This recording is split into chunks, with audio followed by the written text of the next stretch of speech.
Welcome to this edition of Lutv News. I'm Killian Walsh. Well, the red light cameras in St. Peter's may be no more. LUTV's Kayla Jo Alberners joins us in studio with what St. Charles County Council had to say on Monday night. Minimum wage may be on the rise. President Barack Obama wants to boost the minimum wage to $10.10 an hour.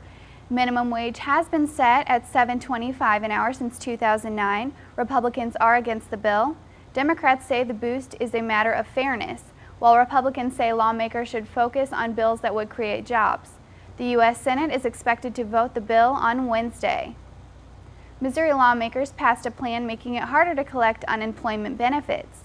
The House approved the measure on Tuesday in a vote 107 to 45. Last year, Democratic Governor Jay Nixon voted to reform the bill. The revisions would stop people from collecting unemployment benefits after being fired for alleged misconduct, including absences and tardiness.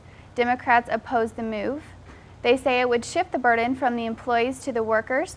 The final approval is in the governor's hands. While an approval by Missouri lawmakers to increase sales taxes might affect some Missourians. To increase of 3/4 cents will fund state and local transportation. The additional revenue could be used for local and state highway construction.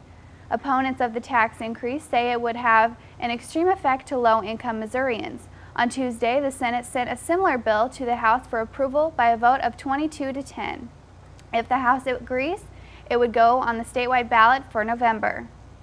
The Environmental Protection Agency could soon be looking into a crime that was committed nearly 40 years ago. That's what Missouri Attorney General Chris Koster wants. Koster is asking the agency to test for radiological contamination outside of Westlake Landfill in Bridgeton. Back in 1976, 43,000 tons of radioactive material were illegally dumped in the landfill. Koster is asking that areas around the community leading up to the landfill be tested. The waste materials dumped back into the 70s are byproducts of World War II era uranium processing from Mallinckrodt Chemical Works. 2 men are accused of murdering a dog near Wentzville. Local media reports say the men used a shotgun and an assault rifle and killed Luna near Highway N and Wilmer Road. Luna was a female Malamute Shepherd mix. She vanished from her O'Fallon home on April 13th.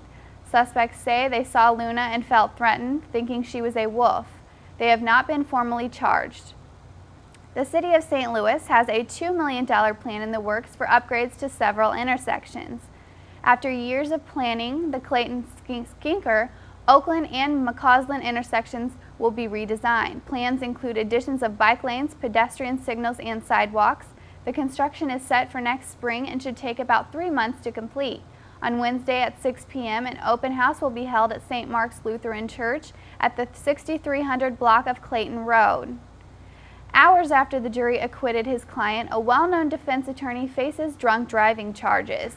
To STLtoday.com, after a week-long jury trial, 56-year-old attorney Scott Rosenblum was involved in a car accident.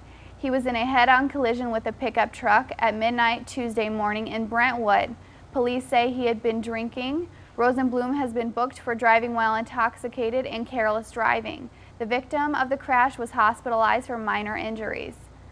Straight ahead on LUTV News, April is Sexual Assault Awareness Month, and Lindenwood University held an event to promote the cause. Hear from prevention educators and victims next on LUTV News.